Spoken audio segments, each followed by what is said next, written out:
I forgot to mention one parting thought. Whereas a decoupling capacitor decouples a circuit from a surge, or I should say decouples a surge from a circuit by grounding it out to ground so that it doesn't have to go through the capacitor and fry the capacitor. My circuit couples the surge to the circuit, and it may fry this capacitor. Now that I think of it, it may destroy it.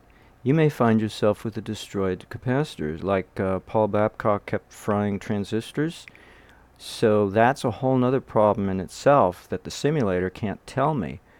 But considering what I'm doing, it's very likely that this one component is going to take all the stress of supporting the operation of this simulated circuit in the real world without the simulator telling me, until you build it and find out your capacitor here, your 1 pico capacitor, keeps crapping out on you. So the only advice I can think of is to create an array of capacitors, like 10 by 10, let's say, so that the total capacitance is still the same as what you want, but the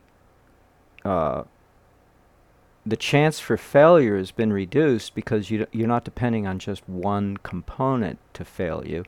Now you've got 100, 10 by 10 array, and if one out of the 100 fails, or 30, you still got the other 70 to limp along on, because a lot of this deals with windows, parameters of acceptability. When I make changes, usually I make it by a factor of 10, or I'll make it by a factor of 1,000 when I'm changing a parameter of a component to see what will happen. So you might have a wiggle room in which to be allowable, in that one capacitor might fail you, let's say, in a day's time, and maybe the second one the next day or something. And then you can work within that, because you just turn the thing off, swap out the faulty capacitor, and turn it back on again. So there's always technical problems that are always solvable, because they're just technical details. But I thought I'd give you the heads up, in case you want to know, that this capacitor is very important, very vital to the operation of this circuit, and also the most highly stressed in all likelihood, and the most likely to fail you right away. The first one to fail you will probably be this one. Now, being that it's a 1 picofarad capacitor, it's going to have, I would think, well, no. See, it may not have more resilience than this 1 millifarad capacitor over here.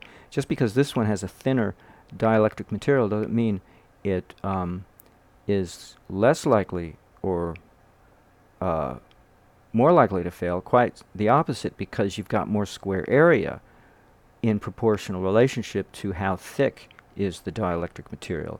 Here you've got it thick, all right, but you don't have a whole lot of square area to spread that voltage out. So the voltage is kind of like voltage division in this instance. So when you've got something of low farad, low capacitance, you've got very little square area of the dielectric material, measuring it this way horizontally, and then the dielectric, the thinness or the thickness of the material measured this way vertically, in this case, is going to be a lot of thickness but very little square area. But it's the square area that's going to spread out that voltage and help carry it more efficiently, I would imagine, if it were spread out, but it's not. And that's probably why it gets stressed. Now, it's true, it's thicker, but how thick does it have to be to protect itself? It's not a question of thickness, I suspect.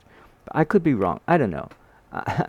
All I know is it's the most highly important component, and it's going to be the most highly stressed, and it's probably going to be the first one that'll fail you. So there's got to be some way to create a capacitance that is resilient enough to handle the stress load imposed upon it. It may not be your normal capacitor.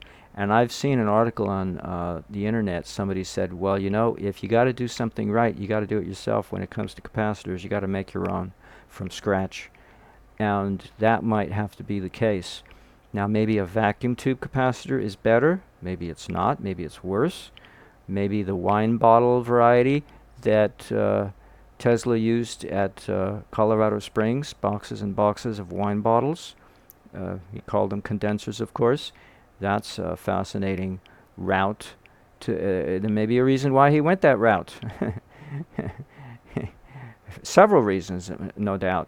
So maybe that's what we have to do, is create our own custom-made capacitor that will withstand the humongous stress imposed upon it right here, located right here. So finally I actually said something useful instead of just soapboxing, which I've been doing of late, but you know, I had to get it off my chest. So I thought I'd let you know this because it's pretty important. Anywho, catch you later, maybe.